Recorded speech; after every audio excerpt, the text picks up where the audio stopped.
Hey folks, Mackenzie Lambert here, host for Mech in the Movies, joined by my friend and guest, John Cleveland. Hi, everybody. We are actually going to kind of go off the reservation for this one. This is a topic I kind of threw to the pile, and Rob Hill surprisingly doesn't have a list for this one. It's the top 10 monologues. This is really weird. It's somewhat ironic that he doesn't have a list of monologues. Yeah, these are just some of the famous speeches in the cinema history, and there's no shortage of those to pick from, that's for sure. No, not at all. There's No. too many. I'm guaranteed we missed a lot of them. Yeah. But you know what? I think we can be safe in saying that we're happy with the ones that we picked. Yeah. Oh, absolutely. Yeah, and keep in mind these are not the best; these are our favorites. Just because Yes. there's going to be a few on here that'll cause your jaw to hit the floor. One or two. Yeah. All right, we'll go ahead and we'll have John go first. This is just going to be strictly just the two of us on this list. Okay. I'll start with some honorable mentions. Feel I would be remiss if I didn't bring up such great monologues as Right Hand, Left Hand from Robert Mitchum in Night of the Hunter, redone by Spike Lee in his film Do the Right Thing. V alliterates all the V words from V for Vendetta. It's a great one. And then also the Dalai Lama is a big hitter from Caddyshack. It's great. Yeah, unga unga unga unga. I also like to bring out these are from TV or these are from movies, but I had to mention Jeff Bridges destroys the idea that America is the greatest country on earth from the TV show. Just because again it's from a TV show, so I didn't really want to get into that. Mm-hmm. But yeah, I have to bring it up since it's arguably the greatest TV monologue of all time. So, but either way, we're just gonna plow through this. Go to my number 10. Number 10, and we're gonna start a little hot. Mm-hmm. It's the Dicks, Pussies, and Assholes monologue from Team America World Police. I'm gonna, like I said, I'm starting hot. It's hilarious. It's arguably poignant, and it's incredibly accurate. Mm-hmm. The older I get, the more accurate it is. And it is a perfect example of showing that you can be crass and still be correct. You do not have to just say eloquent words all the time to get your point across. Sometimes, crass is how it works. So I just love it, and it's my number 10 best monologue of all time. Trey Parker and Matt Stone have made that an art form. Oh yeah, 100%. They admittedly they swing a lot, but when they connect, it's a home run. Mm-hmm. So, all right, number 9. Let me tell you some inside information on God. The monologue from John Milton, played by Al Pacino in The Devil's Advocate. Him just laying into that God's a voyeur. He's a kid with an ant farm. It's just a great breakdown of that that religious deity from his counterpoint. It's hilarious and it's amazing, and it's one of Pacino's best roles, and that's saying something from a man with as many amazing roles as he's had throughout his career. Yep, yeah. Part of me, when I hear that speech, I immediately think of George Carlin's Invisible Man in the Sky because it's essentially making the same points. But Yeah, absolutely. But he loves you. And he always needs money. And he always needs money. Number 8, because it has to be on our list, and it has to be on everyone's list. The President's Address. Oh yeah. From Bill Pullman as President Thomas J. Whitmore in Independence Day. He's the greatest president to ever be on in a movie, arguably the greatest, because they had that short-lived TV series too. He's arguably the greatest president who's ever been in TV as well. But yeah, that address is it's inspiring, it's amazing, and it's everything we ever hoped a president would be. We just continuously let down by that. Yeah. Humanity has let us down on that. Yeah. Number 7. It's there's a couple coming up that you're going to see the same actor or maybe the same character more than once, and this is the first indication of that. The Rehabilitated speech by Red, played by the iconic Morgan Freeman in Shawshank Redemption. His monologue about he doesn't even know what the word rehabilitated means when he's at the parole board is just heartfelt. It's painful. It's accurate, and it's arguably like this great step in his character. You could even argue that it's the end of his arc because it's just him coming to grips with the reality of the situation, that sometimes life isn't as what it isn't black and white. Life is what it is. And for Red, who I dare say was somewhat idealistic in the film, at least not, he always seemed one side against the other because he was always stuck on one side. I think it's a very important moment, and again, that monologue is just amazing. Oh yeah, and just it cemented Morgan Freeman as everybody's favorite cinema narrator.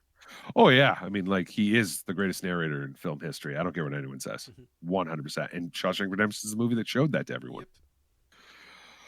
Number 6, another actor who's going to appear more than once in this list. Spoiler alert. Carpe Diem. The John Keaton, again played by Robin Williams, from Dead Poet Society. It's every teacher's favorite speech in history. Mm-hmm. Yep. Speaking from experience, yeah, about to graduate from 8th grade a couple of weeks before, and one of my teachers showed that clip, and it's like, okay, you're moving on to another step in your life. Make something of it. Yeah, it's a great. Every time I rewatch it, it's more inspiring. It's a great speech. It's not really a speech. It's just a monologue. It's a great monologue, and it's again, it's very impactful, and it's one of the roles that makes you sit up and realize that Robin Williams is a great actor. He wasn't just a great comedian. So, number 5, and this one was my number 1 when we first made this list. It was number 1, and then I'm going to edge down to this point. But this speech, this monologue, this from Shaw as Quint, Robert Shaw playing Quint in Jaws. It's the U.S. Indianapolis story that he tells, is just amazing. I've brought this up before. Jaws is the first film. It's the film that made me fall in love with film. It's the movie that made me realize the power that film had. You're sitting there, you're watching this movie. I remember sitting. I'm a small town in, Western New York, near the Pennsy border, nowhere near the ocean. And I remember being afraid of water because of Jaws. So obviously the film had power over me. People were afraid to go in their own swimming pools after that movie. Exactly. And then, but you're watching this, and Shaw's telling you the story, and no longer are you sitting on your couch just, engrossed in this film. You're now sitting on your couch engrossed in this film, and now you're engrossed in his story within the film. You're listening to him tell you about the U.S. Indianapolis and the horrors that there were and his experience with sharks. And it's just like, it's this whole other level of storytelling. It's amazing. It's great. Mm-hmm. So that's my number 5. Like I said, it just ended up getting pushed down. One of the things that pushed it was number 4, the second introduction of Morgan Freeman on the list. It's Get Busy Living or Get Busy Dying. From it's goddamn right. It's goddamn right. It's the scene in Shawshank Redemption where he gets paroled after the previously mentioned rehabilitation speech. He gets paroled. He gets the same job that the other guy had. He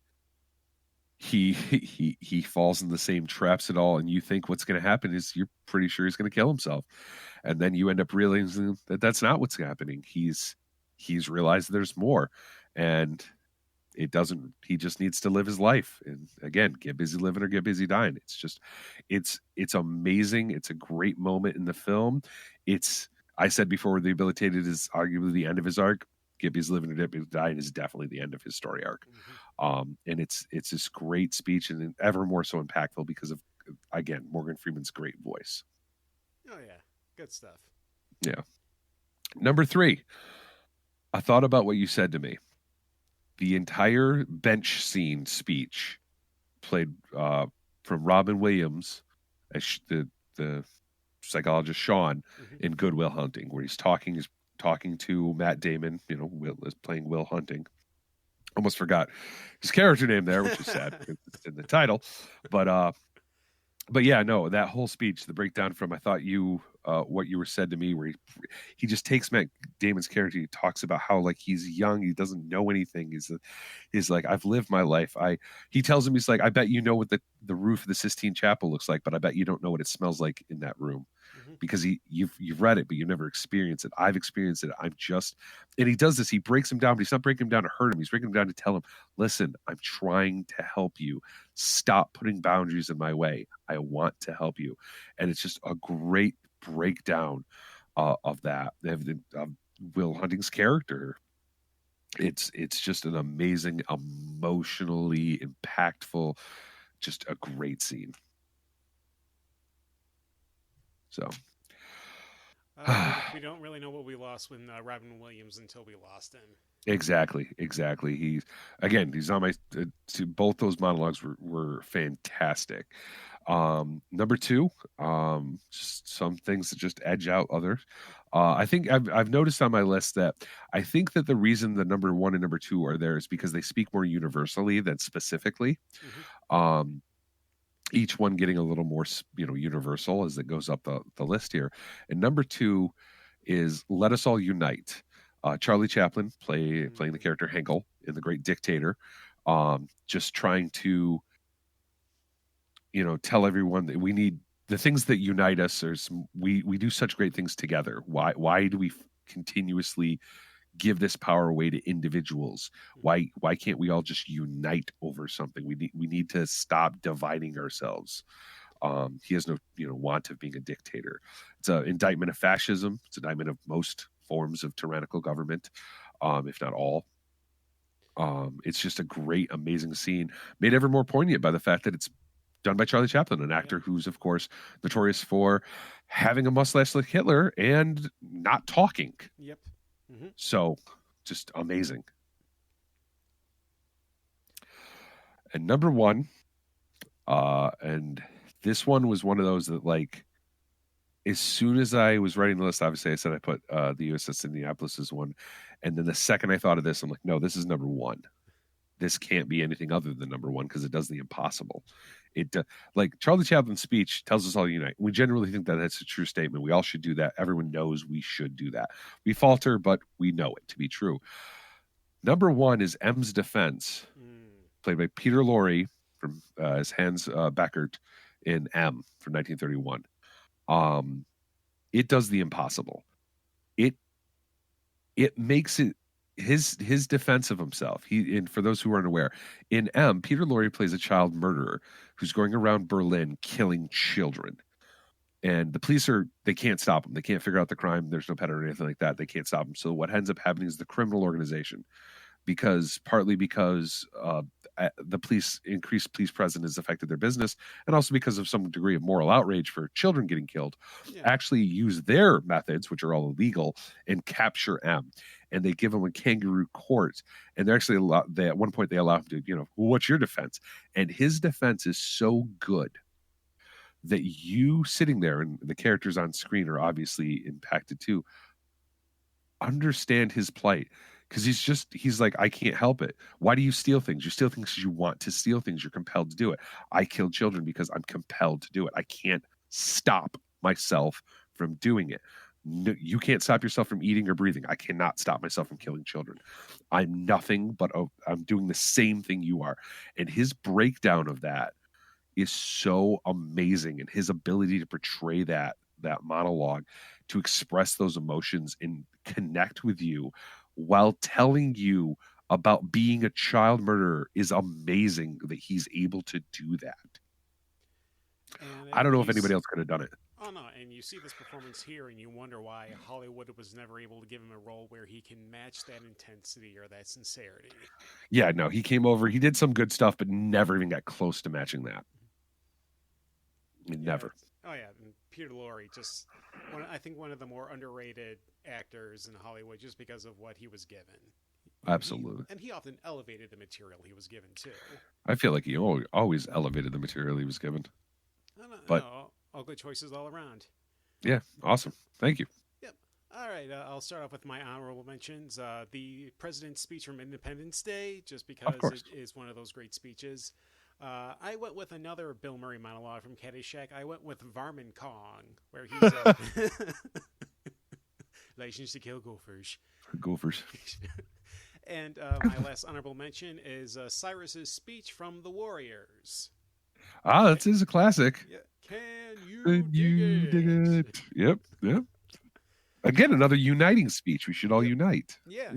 And of course, it's all the gangs in the New York City outnumber the cops. Yeah, a little different, but you know. Yeah. All right, my number 10. Are you talking to me?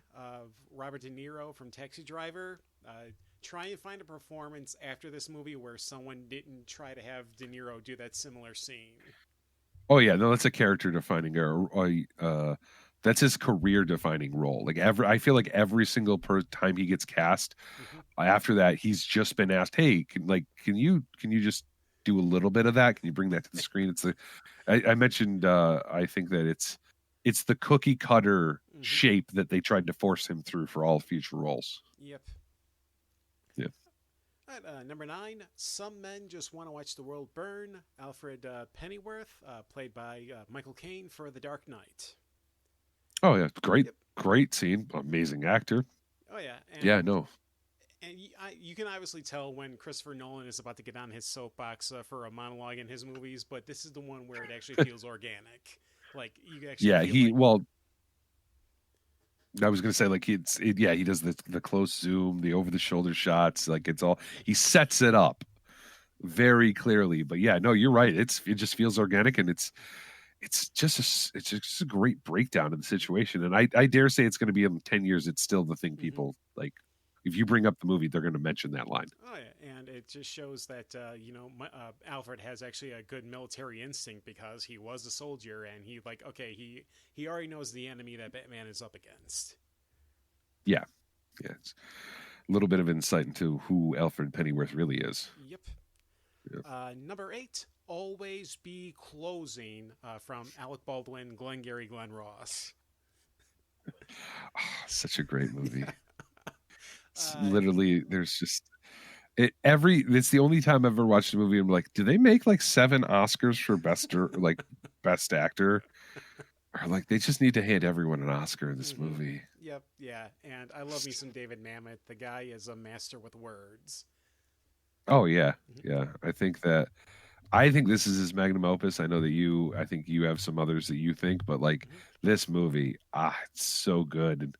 And anybody who's ever worked in a sales job knows. Oh God, I worked at a call center. It's even worse. Yeah. My supervisor used this speech every time we worked with a new client. Of course they did, because just like what I said before with Carpe Diem, where all teachers love that speech, every single sales manager loves this movie, and specifically this monologue. Always be closing. It's so iconic and so good. Yep. All right, number 7. You and me, we always love us some Cameron Mitchell, especially drunk end of his career, Cameron Mitchell. Well, yeah, but what are you getting at here? I'm referring to the speech by Janie's father at the end of Deadly Prey. Oh God. We're down in the dirt and there ain't no music down there. Oh, he's just there ain't no music, but I think there's a bottle. I'm pretty sure there's a bottle down there, Cameron, and I think you finished it. Oh, jeez. This is where I want to remind folks that this is very clearly favorite monologues, because you're watching a drunk Cameron Mitchell just meander through some words that I don't know if they're connected. Everyone's got that drunk uncle who's not allowed over anymore, that who just mumbles. That's what Cameron Mitchell is in this movie. He's just this scene. He's just going off and what are you talking about, Cameron? What do you do? I know the guy's bad, and I don't know what you're talking about anymore. That's not in the script, Cameron. Mr. Cameron, the camera's not even on. What are you talking about, Mr. Cameron? Somebody just turn the camera on and start filming, or he's just going to fall asleep. What's going on? Yeah, no. Oh, jeez. It's fun. I'll give you that. And I mean, yeah. I don't know where I have to complain because I put dicks, pussies, and assholes on my list. So I guess here we are. Yep, This is yeah. 2020 in the world we live in today. So here we are. All right. Moving on to number 6. Evan Cooper's sermon, played by Michael Parks in Kevin Smith's Red State. Oh, I think we went from Cameron Mitchell to Red State, like a very, that was a jump. But yeah, That's a hard left turn. that's a hard left turn. Yeah, no, I mean, this Red State is a great underappreciated movie, real good. Yep, I would compare Red State for Kevin Smith as Jackie Brown for Quentin Tarantino, just because this was them evolving as a filmmaker. This is not them being complacent or resting on their laurels. This is a real film that they wanted to make. Wow, that's a really good comparison. I think that's great. That's just like also a highly. I'd also like to point out the man giving the speech or the monologue is highly underrated. Yeah, Michael Parks, highly underrated, and I think that at least Quentin, noticed that, and that's why he's in most of Quentin's movies. But yeah, no, just a highly underrated actor, and I think again, this is just a highly underrated movie, and wow, the Jackie Brown comparison is so valid. Oh, and this is like a good 10-minute monologue, and the camera just stays on him, and you're just captivated by this evil character. Yeah, very shades of the, obviously intentional shades of the Westminster Baptist Church, but yeah. Number 5, I Will Find You and I Will Kill You. Liam Neeson from Taken. Probably the most memed monologue of all time. Yeah. Oh, easily one of the, if not the, absolutely. It will be the line that everyone remembers from that movie from For Here to Eternity. And that arguably that line, if not the whole role, saved his career. Yeah. Liam Neeson. Yeah, so great. They did 3 of them. So yeah. Yeah, there's no reason to have done 2 of them, much less 3. But here we are. This is how Hollywood works. Yeah. All right. Number 4, Chunk's Confession from the Goonies.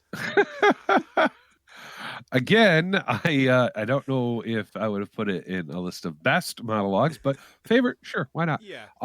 I do think it's hilarious. I wouldn't even thought of that. My father's toupee to use his beard in my Hebrew play.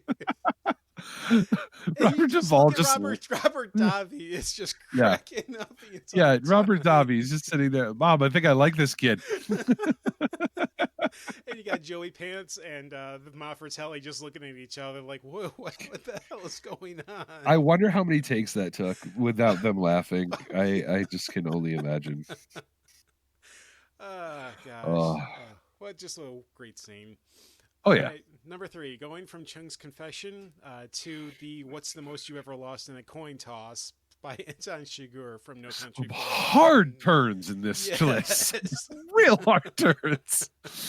I mean, we say that, but in Chung's Confession, they're going to put his hand in a blender. So, I mean, hey, whatever. Mm-hmm. But yeah, no. That scene is probably the best shot. That scene is probably the best scene I have seen in a movie in the last 10 years. And we are strictly in the shoes of the shopkeeper. Like, we don't know where this is going to go. I mean, we have an inkling because we know what he's done. Mm-hmm. So we have an inkling of what's going to happen. And but we know the thing that I love best about it is it's minimal. I mean, the whole movie is very minimal, but you're sitting there and it's a coin toss. Hey, heads or tails. Well, what are we betting on? Everything. What? Like, because he's right. Like from his side, from Chigurh's side, he's 100%. Yeah, you're everything because I'm going to kill you if it's wrong. Yep. And it's just like the shopkeeper doesn't know. He didn't know what he's betting on. He doesn't know what the situation is, and he doesn't know what we know. But what he knows is he's terrified, and that's all he needs to know. Yep. Like it's such a beautiful scene, and that's one of those where I remember when that movie came out. There were some obviously some people like, oh, this movie's amazing. There's a lot of people being like, I don't know, it's kind of boring. Not it's the shootouts are kind of weirdly shot and all this stuff. I'm like, no, this movie's masterfully shot. Mm-hmm. So, and that scene is easily the best scene of that dialogue. Oh, that monologue just, it's so good. Mm-hmm. Number 2, this is just one of the iconic speeches of all time, Ezekiel 25:17 from Sam Jackson in Pulp Fiction. Yeah, it's character defining, I'd say career defining Yep. speech again. Like, I think that, again, I've used the term cookie cutter a couple times. This is the cookie cutter that they force him through every single Sam Jackson through every single time they cast him in something. They want him to be this character and just recite that scene. Okay, Mr. Jackson, we need you to say, a motherfucker here and there. It's like, but this is a Disney shoot. Still, we want the... We'll bleep him out, sir. It's fine. It's fine. We're gonna put little Disney ears on you. We're really looking for this. Happiest motherfucking place on earth. That's really what it is. I mean, like, he is this scene. He is this monologue. It's great. It's interesting that you really realize over the course of these that so many actors are so well known for that one time that they're just allowed to talk. And it really shows the power of that, I think. Okay, and my number one, whenever I hear this, and I'm sure there are millions of people out there that could recite this by heart, Tears in the Rain from Rutger Hauer in Blade Runner. Oh, yeah.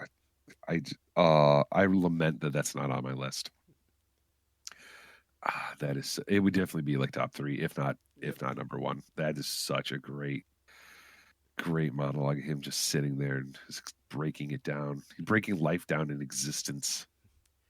And this is Rutger Hauer just basically almost off the cuff. Like, they did this after a couple of takes, and even the screenwriters of Blade Runner are like, we can never do anything as good as that. Yeah, it's just, it's so good. Another movie, Blade Runner, gets better every time I watch it. But like, yeah, that scene where it's just like, who best to explain what life really is than someone who doesn't really have it, And it's just, so good, incredibly depressing when you really think about it too. Yep. Yeah, it's just like Tears in the Rain. Oh, you mean it'll just be forgotten and lost amongst everything? And oh wow, I've done and made myself sad. Yep. Yeah. So, but no, I highly regret not putting that on my list. Yeah, amazing monologue, arguably the best of all time. All right, and so those were our selections for the top 10 monologues. Feel free to include yours in the comments below, because there's plenty to pick from. Oh, absolutely. And again, we range from Tears in the Rain to Dick's Pussy's an Asshole. So don't feel like your choices aren't valid. Obviously, ours are crazy. So pick whatever you want. From Robin Williams to Cameron Mitchell. So yeah. Oh, jeez, yeah, we did. Yeah, we did. Yeah, Morgan Freeman to Cameron Mitchell. Yeah, that's the name of the episode. That's what that is. So, all right. Yeah. All right, on that note, we're going to go ahead and sign off. This is We're down in the dirt. There ain't no music down here. The lights are all out.